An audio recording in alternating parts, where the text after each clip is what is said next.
તો ખાસ બજેટ રજૂ થઈ ચૂક્યું છે અને નોકરિયાત વર્ગને રાહત થઈ છે, પરંતુ સાથે સાથે મોબાઈલ ચાર્જર સસ્તા થયા છે, જે કસ્ટમ ડ્યુટીમાં ફેરફાર કરવામાં આવ્યો છે અને સાથે સાથે આ વખતે ઇન્ફ્રાસ્ટ્રક્ચર, કૃષિ છે, પ્રધાનમંત્રી આવાસ યોજના છે અને રિયાલિટી સેક્ટર છે, દરેક સેક્ટરને ધ્યાનમાં રાખીને આ બજેટની જાહેરાત કરવામાં આવ્યું છે। પરંતુ ભાજપ અને કોંગ્રેસ અને સાથે સાથે ચેમ્બર ઓફ કોમર્સનું આ બજેટ અંગે શું માનવું છે? કયા સેક્ટરમાં વધુ રાહત આપવામાં આવી અને કયા સેક્ટરમાં આશા અપેક્ષા હતી પણ એક સેક્ટરને ક્યાંક નિર્મલા સીતારમણે કહેવાય ને કે જોયું જ નહીં?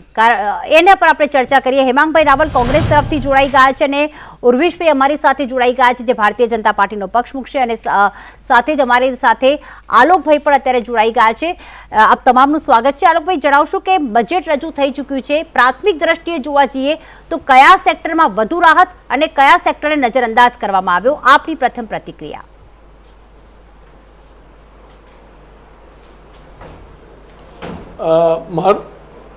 મારું એવું માનવું છે કે આ બજેટમાં ઇન્ફ્રાસ્ટ્રક્ચર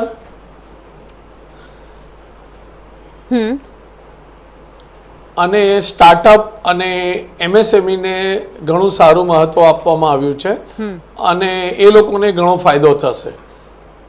ઓકે, અને કયા સેક્ટરને નજરઅંદાજ કરવામાં આવ્યા?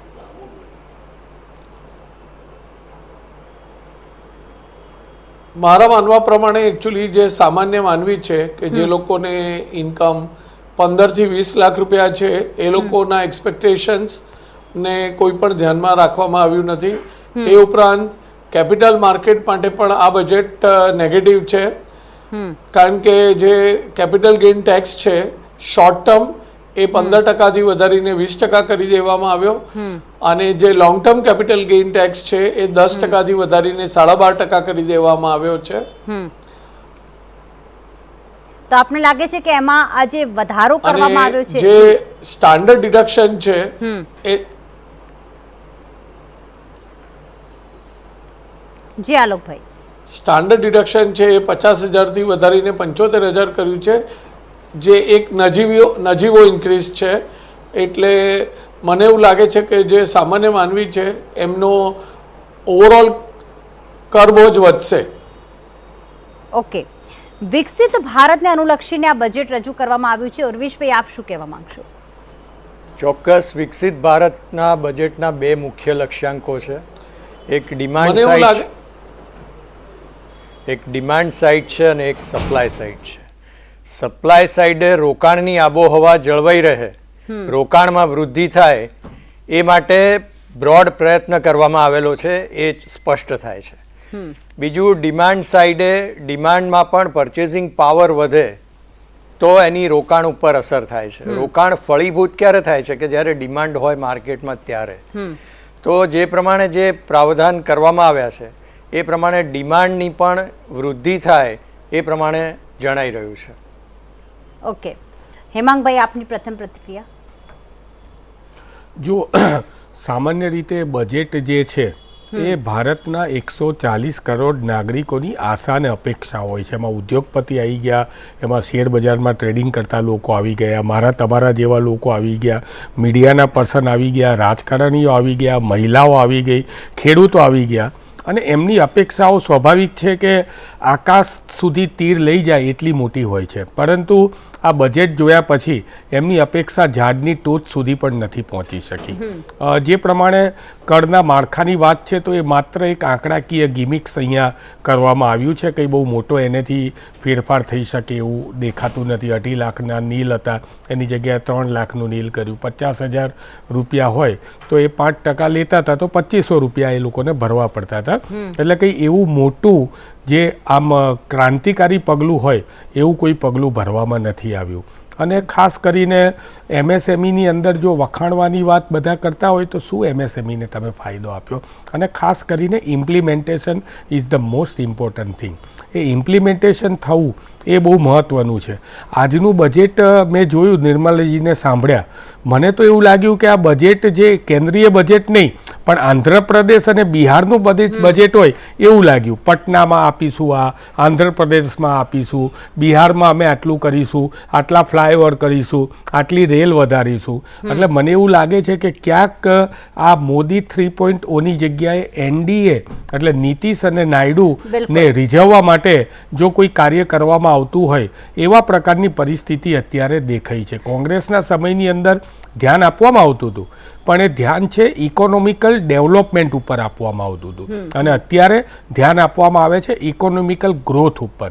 ઇકોનોમિકલ ગ્રોથના ઉર્વિશભાઈ બહુ મોટા અર્થશાસ્ત્રી છે એટલે એ જ સમજાવી શકશે વધારે કે ઇકોનોમિકલ ગ્રોથ એટલે કે જીડીપી માટે કેવા પ્રકારના ગેમિંગ કરીને 2014 પછીનો અને 11 પછીનો જે બેઝ લેવામાં આવે છે આપણે એની પાછળ નથી પડવું. પરંતુ કે આંધ્રપ્રદેશ બિહારને વિશેષ રાજ્યના દરજ્જાની જગ્યાએ જે વિશેષ પેકેજની જાહેરાત કરવામાં આવી, ઓરિસ્સા માટે પણ એવું જ કરવામાં આવ્યું. તો એના માટે જે આક્ષેપ કરી રહ્યા છે કે કેન્દ્ર માટે દરેક રાજ્ય એક સરખા હોય છે અને કેન્દ્રએ ખાસ મંત્રીએ એવું પણ કહ્યું છે કે બિહારને વિશેષ રાજ્યના દરજ્જાની માંગ હોય પરંતુ જે માપદંડો છે એમાં નથી આવતું, તો પછી એને વિશેષ પેકેજની જાહેરાતની શું જરૂર?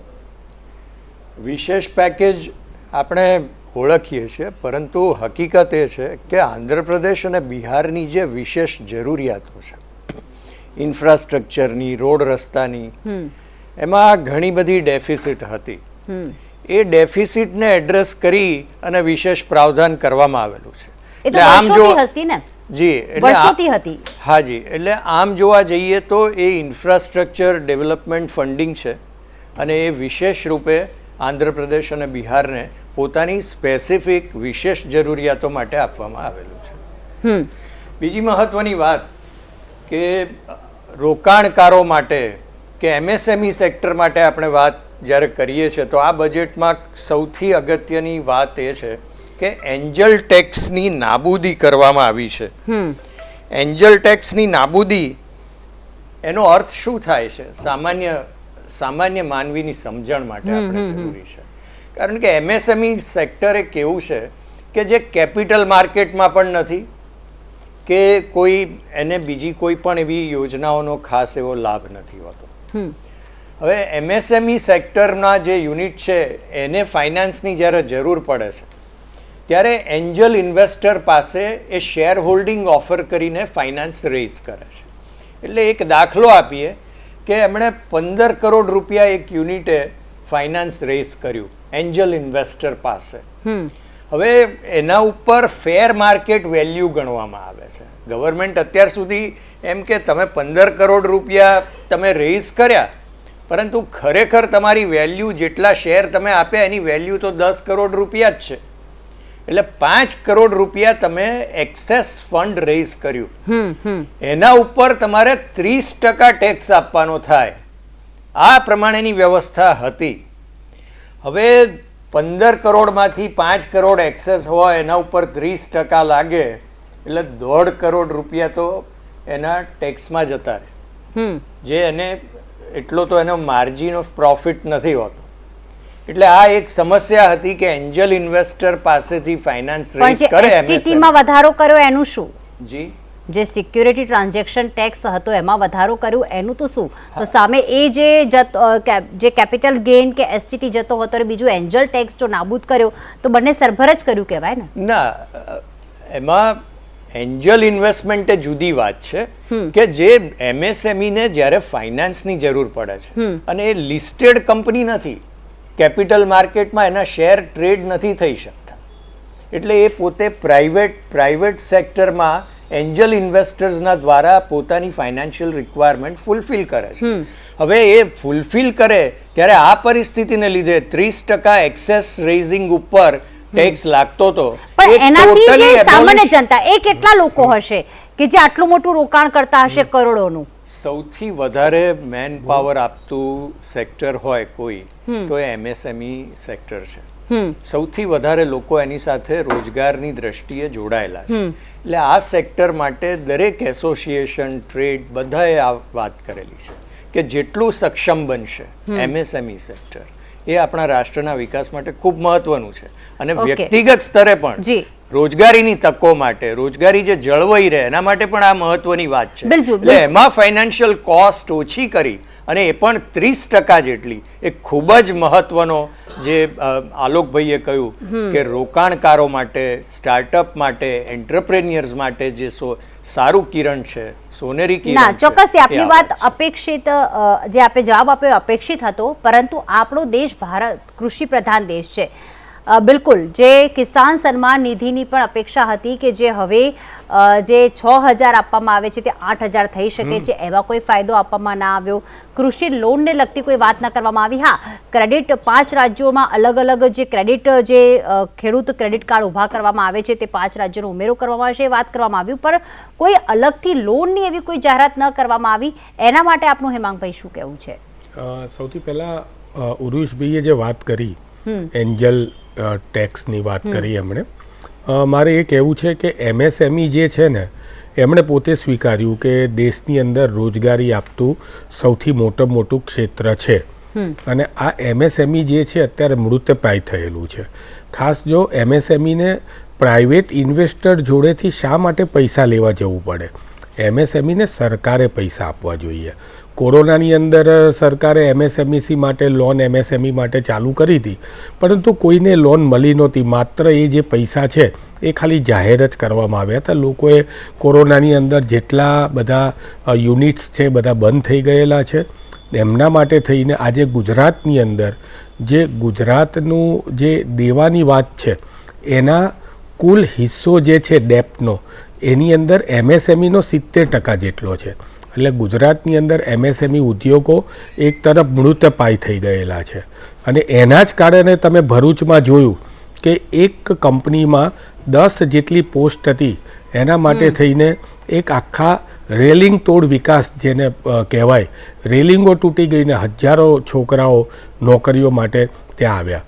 જો MSMEનું ક્ષેત્ર સરસ જ કાર્ય કરતું હોત તો એ નોકરીઓનું સર્જન કરતું હોત, અને નોકરીઓનું સર્જન તો જ કરી શકે જો MSME કમાય છે. એટલે MSME જે છે એના તો ઉપર મને લાગે છે કે આવા બધા એન્જલ ને આવા બધા ટેક્સ નાબૂદ કરીને આંકડાકીય રીતે જાતે ને જાતે પીઠ ખખડાવવાની વાત હોય તો એ વાત સાથે હું સંમત નથી. પણ મારે એ પણ કહેવું છે, ફરીથી એક વખત કહું, ઇકોનોમિકલ ગ્રોથ અને ઇકોનોમિકલ ડેવલપમેન્ટ.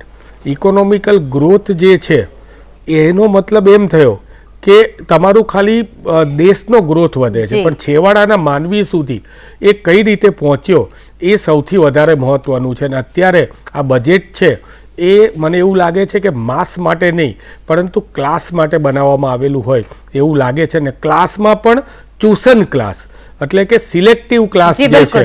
કારણ કે તમે ટાટા જેવી કંપનીને કંઈ આપતા નથી ને એક બાજુ અદાણી અંબાણીને તમે ભેટો જાહેર કરી દો છો 16 લાખ કરોડ રૂપિયા જે છે. તો આખરે મોદી સરકાર 3.0નું જે પહેલું બજેટ છે, પૂર્ણકાલીન બજેટ રજૂ થઈ ચૂક્યું છે. નાણામંત્રી નિર્મલા સીતારમણે આ બજેટ રજૂ કર્યું અને બજેટમાં યુવાઓ માટે, મહિલાઓ માટે, સાથે જે વિદ્યાર્થીઓ છે તેમના માટે મોટી જાહેરાતો કરવામાં આવી છે.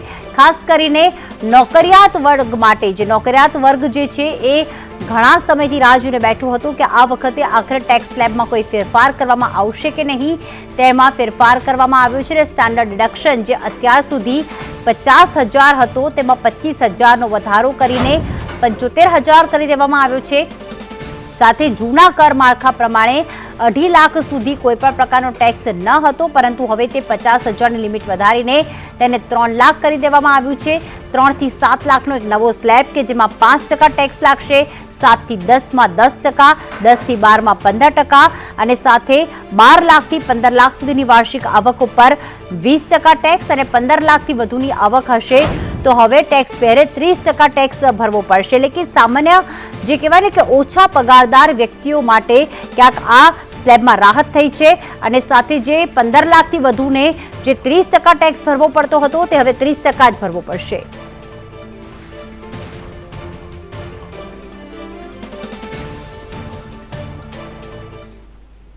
નોકરિયાત વર્ગને રાહત આપવાની સાથે સાથે યુવાઓ માટે પણ કેટલીક જાહેરાત કરવામાં આવી છે, જેમાં રોજગારીની તકો ઊભી કરવા માટે જાહેરાત કરવામાં આવી છે. તેને લઈને આખરે ચેમ્બર ઓફ કોમર્સનું શું કહેવું છે, ભાજપ કોંગ્રેસના નેતાઓનું શું કહેવું છે, ચર્ચાને આપણે આગળ વધારીએ. આલોકભાઈ, આ વખતે જે છે એ યુવાઓને રોજગારીની તકો પૂરી પાડવા માટે જે વાત કરવામાં આવી કે 500 કંપનીઓમાં 1 કરોડ જેટલા યુવાઓને ઇન્ટર્નશીપ કરવામાં આવશે, જે 1 વર્ષ સુધી ઇન્ટર્નશીપ કરી શકશે, જેમાં તેમને ભથ્થું પણ આપવામાં આવશે. સાથે જે લોકો સ્ટાર્ટઅપ કરવા માંગે છે તેમને જે અત્યાર સુધી મુદ્રા લોન મળતી હતી 10 લાખ સુધીની, તેની પણ મર્યાદા વધારીને 20 લાખ કરવામાં આવી છે. તો આપણે લાગે છે કે ક્યાંક આના કારણે જે યુવા વર્ગ છે, જે ઉચ્ચ શિક્ષા પણ પ્રાપ્ત કરે છે પરંતુ પોતાનો બિઝનેસ કરવા માંગે છે, તે સ્ટાર્ટઅપને વધુ લાભ થશે?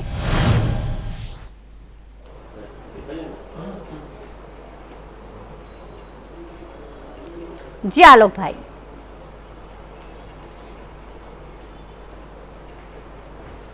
હા મેડમ, મારું એવું માનવું છે કે આ જે સ્કીમ ગવર્મેન્ટે અનાઉન્સ કરી છે એનાથી જે યંગ, જે તરત પાસ આઉટ થયેલા ગ્રેજ્યુએટ અને પોસ્ટ ગ્રેજ્યુએટ છોકરાઓ છે એમને એક પ્રોપર સ્કિલ્ડ ટ્રેનિંગ મળી શકશે.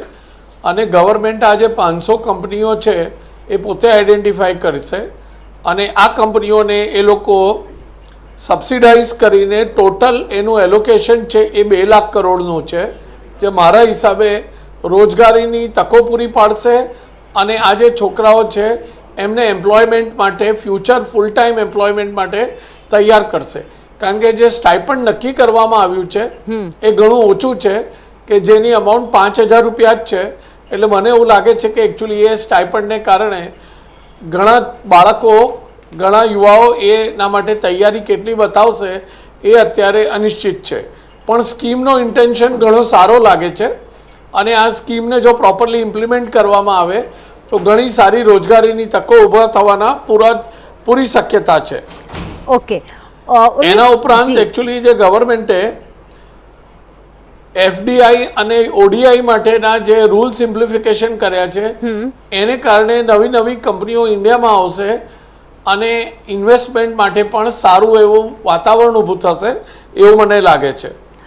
અને જે વાઉચર્સ ગવર્મેન્ટ આપવાની છે સ્ટુડન્ટ્સના માટે 10 લાખ રૂપિયા સુધીની લોન આપશે અને એના માટે જે ઇન્ટરેસ્ટ સબવેન્શન છે એ ડોમેસ્ટિક ઇન્સ્ટિટ્યુશન, ડોમેસ્ટિક યુનિવર્સિટીઝમાં જે બાળકો ભણતા હશે એમને ઇન્ટરેસ્ટની પણ રાહત મળશે.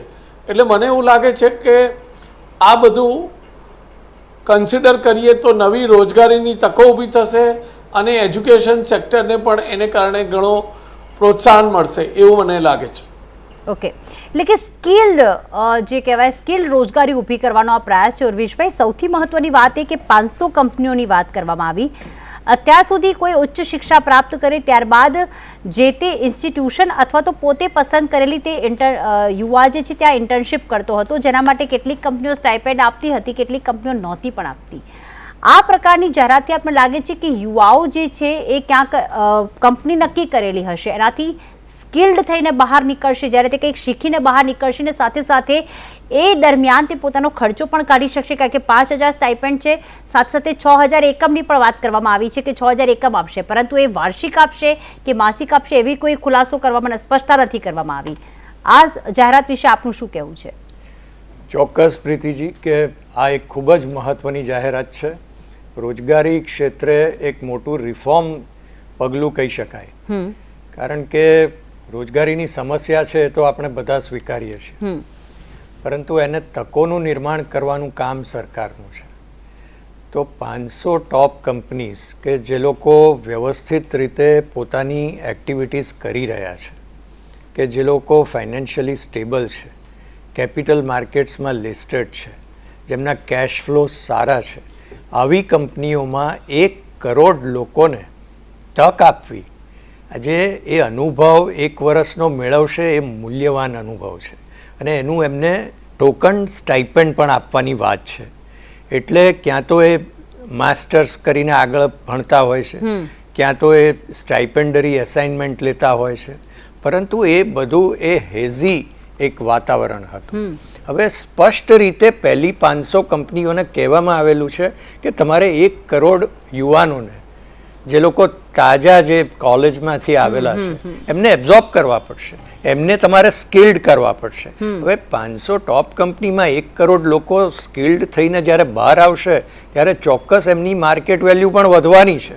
એટલે એ 5000માંથી કેટલા એમને વધારે મળી શકે છે એ પછી એમની સ્કિલ્સ અને એમના અનુભવના આધારે એ નક્કી થવાનું છે. પરંતુ સરકાર દ્વારા કરવામાં આવેલી રોજગારીની દિશામાં આ એક બહુ જ મહત્વની પહેલ છે, એ વાત તો નક્કી છે. બિલકુલ. પણ બીજી વાત કે ખાલી 1 વર્ષ ઇન્ટર્નશિપની વાત કરવામાં આવી, ઇન્ટર્નશિપ માટે તેમને સ્ટાઇપેન્ડ આપવામાં આવશે એ વાત પણ કરવામાં આવી, પણ સામે એ જ કંપનીઓ એમને રોજગારી માટે રાખશે કે નહીં એવી કોઈ સ્પષ્ટતા નથી. એમણે ટ્રાય તો બીજી કંપનીઝમાં જ કરવું પડશે અને આપે જ પોતે સ્વીકાર્યું કે રોજગારીનો પ્રશ્ન તો છે જ. જી, એવી સ્પષ્ટતા નથી, એ વાત સાચી છે.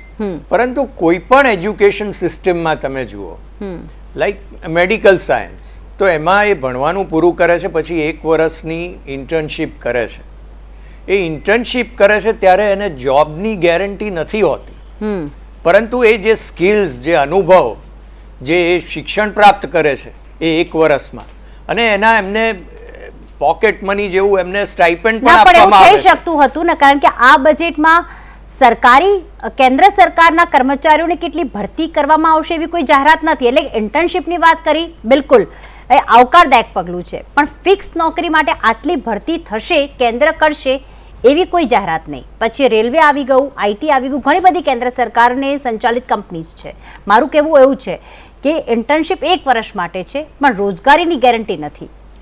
કેન્દ્ર સરકારે જે રીતે જુદા જુદા વર્ગો માટે બજેટની ફાળવણી કરી છે, મહિલાઓ માટે, ખેડૂતો માટે, ઇન્ડસ્ટ્રી માટે, MSME માટે, સ્કિલ ડેવલપમેન્ટ માટે, આ બધાનું અંતિમ લક્ષ્ય તો એક જ છે કે સરકારી અને અર્ધ સરકારી અને બિન સરકારી તમામ ક્ષેત્રોમાં રોજગારીનું પ્રમાણ વધે, રિક્રુટમેન્ટ સ્ટેન્ડર્ડ્સ વધે.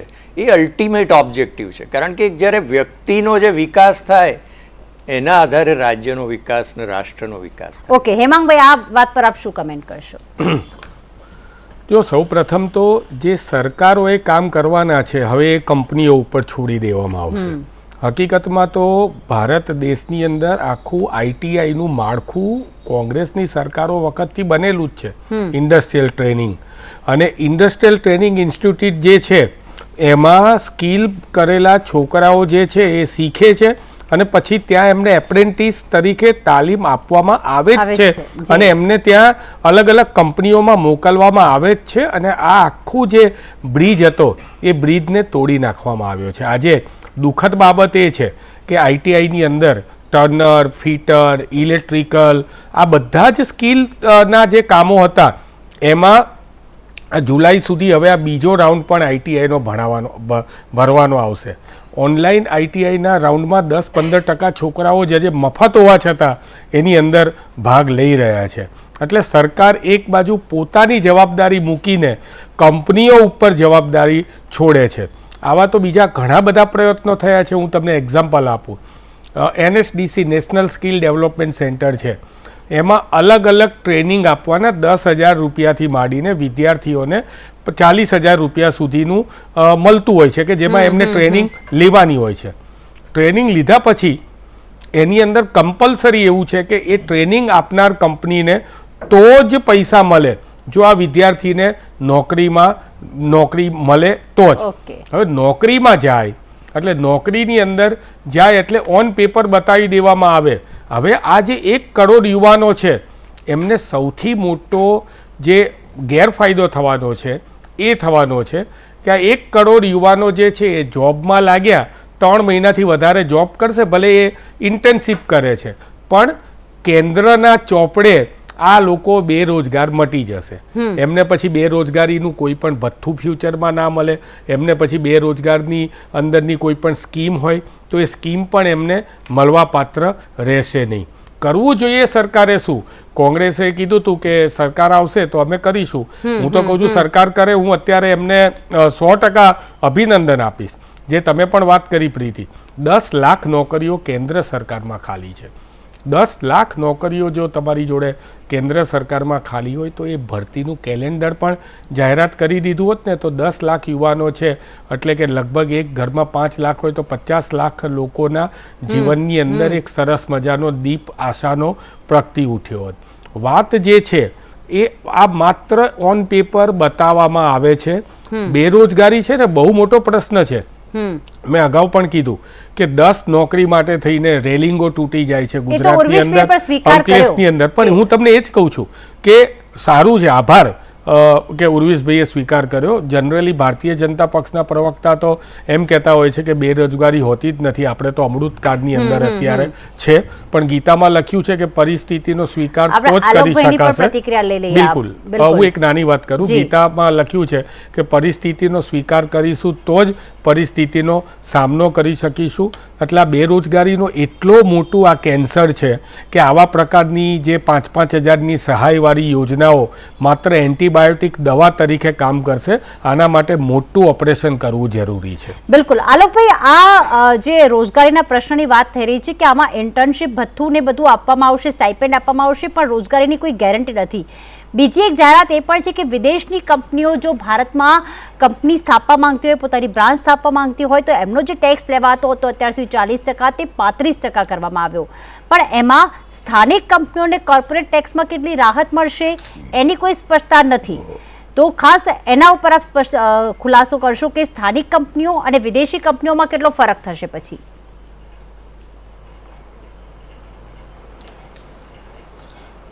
મેડમ, મારું એવું માનવું છે કે સ્થાનિક કંપનીઓને 3 વર્ષ પહેલા જ ગવર્મેન્ટે ટેક્સનું ઓલરેડી રિડક્શન કરી દીધું હતું અને એ ટેક્સ રિડક્શન 30%થી 20% પર લઈ આવ્યા હતા અને જે નવી મેન્યુફેક્ચરિંગ કંપની છે એમના માટે 15% લઈ આવ્યા હતા. જ્યારે ફોરેન કંપનીઝ માટે ટેક્સ રેટ પહેલેથી હાયર હતો, 40% હતો, એ આ વખતે રિડ્યુસ કરીને 35% કર્યો છે. અને એનો એક ઇન્ટેન્શન ગવર્મેન્ટનો એવો છે કે જે બહારની કંપનીઓ ઇન્ડિયામાં આવીને પોતાનો બિઝનેસ કરી શકે. એટલે મારા મત મુજબ આ જે ચેન્જ છે એ ઘણો એપ્રોપ્રિએટ છે. ઓકે.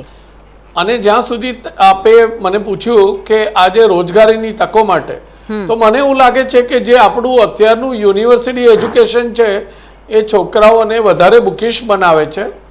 એટલે એ લોકોને પ્રેક્ટિકલ એક્સપિરિયન્સ માટે આ જે ઇન્ટર્નશીપ વાળો કન્સેપ્ટ છે એ મારા મત મુજબ એકચ્યુઅલી ઘણો લાભદાયક રહેશે. અને જો કંપનીઓ અને ગવર્મેન્ટ એને રાઇટ સ્પિરિટમાં ઇમ્પ્લિમેન્ટ કરી શકશે તો એને કારણે છોકરાઓની એમ્પ્લોયેબિલિટી વધશે અને 1 વર્ષ પછી એ લોકો નોકરીને લાયક બનશે. અને મારું બીજું મંતવ્ય એવું છે કે ગવર્મેન્ટ પ્રાઇવેટ કંપનીઓને એવો કોઈ પણ રીતે ફોર્સ ના કરી શકે કે એ લોકો આમને નોકરીમાં લે જ, અને એવી જવાબદારી પ્રાઇવેટ સેક્ટર પર નાખવી હિતાવહ પણ નથી, એવું મારું માનવું છે. તો યુવાઓ માટે, મહિલાઓ માટે, એમએસએમઈ માટે અને સ્ટાર્ટઅપ્સ માટે જાહેરાત કરવામાં આવી અને સાથે સાથે કહેવાય ને કે આદિવાસી વિસ્તારો માટે પણ નવું વિકાસની યોજનાઓ લાવવામાં આવશે તેની વાત કરી. ખાસ દરેક સેક્ટર ઉપર ધ્યાન રાખવામાં આવ્યું છે. ઉર્વિશભાઈ, ખાસ આજે આખું બજેટ રજૂ થયું, એક કહેવાય ને કે આગામી જે 2047 વિકસિત ભારતને લઈને આખું બજેટ રજૂ કરવામાં આવ્યું. અલગ અલગ સેક્ટર્સની વાત કરવામાં આવી, પણ પહેલી એક વાત છે કે જે નવી નોકરીઓ માટે જે EPFOની યોજના જાહેર કરવામાં આવી. આજે મારો પ્રશ્ન એ છે કે આખી વાર્ષિક 1 લાખ તમારી આવક એટલે ઘણી ઓછી. શું લાગે છે કે એ વ્યક્તિ EPFOમાં અકાઉન્ટ ખોલાવીને અને PF કપાવડાવશે, એટલે કે આ યોજનાથી લાભ કેટલો થશે? દિશા તરફ પ્રોત્સાહન આપવા માટેનું એ પગલું છે. પરંતુ આપે અગાઉ આપના વક્તવ્યમાં કહ્યું કે જે ફોરેન કંપનીઝ છે કે જે 40%ના ટેક્સ બ્રેકેટમાં હતી અત્યાર સુધી, એ હવે 35%માં આવી છે. ખૂબ જ મહત્વની વાત એટલા માટે છે કે આપણે ત્યાં ઘણા બધા સેક્ટર્સ છે કે જેમાં ફોરેન ઇન્વેસ્ટમેન્ટની જરૂર છે. કે જેવી રીતે ગ્રીન એનર્જી છે, સેમિકન્ડક્ટર છે, ઇલેક્ટ્રોનિક્સ છે, ઇન્ફોર્મેશન ટેકનોલોજી છે, IT એનેબલ્ડ સર્વિસીસ છે. એક દાખલો આપણે લઈએ કે એપલ જેવી કંપનીએ પોતાનું ઉત્પાદન એકમ ભારતમાં સ્થાપ્યું છે. હવે 1 લાખ કરોડ રૂપિયાનું એ ઇન્વેસ્ટમેન્ટ કરે છે ને એમાં એમને સીધો 5,000 કરોડનો ફાયદો એક ટેક્સ રેજીમમાં ચેન્જથી થાય છે. હા, તો આવા ઘણા બધા સેક્ટર્સમાં ઘણી બધી કંપનીઝ ભારતમાં ઇન્વેસ્ટમેન્ટ કરવા માટે તૈયાર છે. ઓકે હેમાંગભાઈ, છેલ્લી 1 મિનિટ છે, શું જો કહેશો? સૌથી પહેલા તો એફડીઆઈની વાત છે તો કાલના ઇકોનોમિક સર્વેની અંદર સ્પષ્ટ લખેલું છે કે અમે ચાઇનાથી પણ જે છે એમનું એફડીઆઈ અમે આવકારીશું એવું અંદર સ્પષ્ટ લખેલું છે. એટલે એક તરફ ચાઇનાને ગાળો દેવાની, બીજી બાજુ ચાઇનાને આવકારવાનું. ખાલી ભારત દેશ જે છે એની અંદર 2020 પછી અત્યાર સુધી 68% ચાઇનાથી ઇમ્પોર્ટ વધી ગયું. 2020 પછી કહું છું, 68% આ બધું ગલવાનનું બધું થયું એ પછી ઘટવું જોઈએ, એના બદલે વધી ગયું. અને ઇમ્પોર્ટ અને એક્સપોર્ટ વચ્ચેનો જે ગેપ છે એ 75%નો થઈ ગયો. એટલે આ તો બતાવવાના દાંત અલગ અને કહેવાના દાંત અલગ છે. એક કરસનદાસ માણેકે કીધેલું છે કે દેવડીએ દંડ દીધા ચોર મુઠ્ઠી ઝાડના અને લાખ ખાંડી લૂંટનારા અહીંયા મહેફિલે મંડાય છે. એટલે લાખો લૂંટનારા લોકો છે મહેફિલો કરે છે. કામધેનુને નથી મળતું સૂકું તણખલું.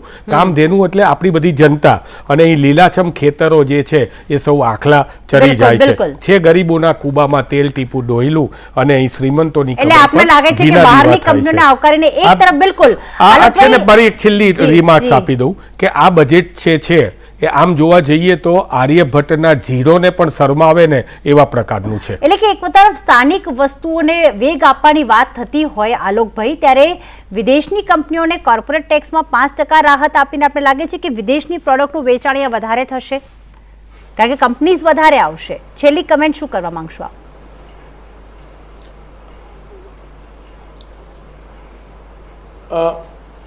મેડમ, મારા મત મુજબ એકચ્યુઅલી આ જે પગલું છે 35% ટેક્સ કરવાનું, એ ઘણા ટાઈમથી એની જરૂર હતી. અને ટેક્સ રેટની પેલી આપણે કહેવાય ને કે એક લેવલ પર લેવલ પ્લેઇંગ ફિલ્ડ, કે ઇન્ડિયન કંપનીઝના માટે ઓછો ટેક્સ હતો અને ફોરેન કંપનીઝ માટે ડબલ જેટલો ટેક્સ હતો. એટલે એ લોકોને લેવલ પ્લેઇંગ ફિલ્ડ માટે જરૂરી હતું. અને મારા હિસાબે આ ફોરેન કંપનીઝને માટે એક વધારાની લોઅર ટેક્સ માટેની ઓપોર્ચ્યુનિટી મળી છે. એટલે એવી કંપનીઓ બહારની વધારે ઇન્ડિયામાં આવશે એવું મારું માનવું છે. બિલકુલ. છેલ્લે ખાસ આપ તમામનો આભાર. ઉર્વિશભાઈ, હેમાંગભાઈ, આલોકભાઈ, આપ જોડાયા. બજેટની આપણે ચર્ચા કરી, પરંતુ છેલ્લે આપને જણાવી દઉં કે શું સસ્તું થયું. મોબાઈલ સસ્તા થયા, ચાર્જર સસ્તા થયા, કેન્સરની દવાઓ સસ્તી થઈ, કેટલીક મેડિકલી મશીનરી હતી એ પણ સસ્તી થઈ છે, સોલાર સેટ, લેધર, સીફૂડ આ બધું સસ્તું થયું છે. પણ જીવન જરૂરિયાતની જે વસ્તુ છે ને એ પણ સસ્તી કરી હોત તો વધારે રાહત મળી હોત.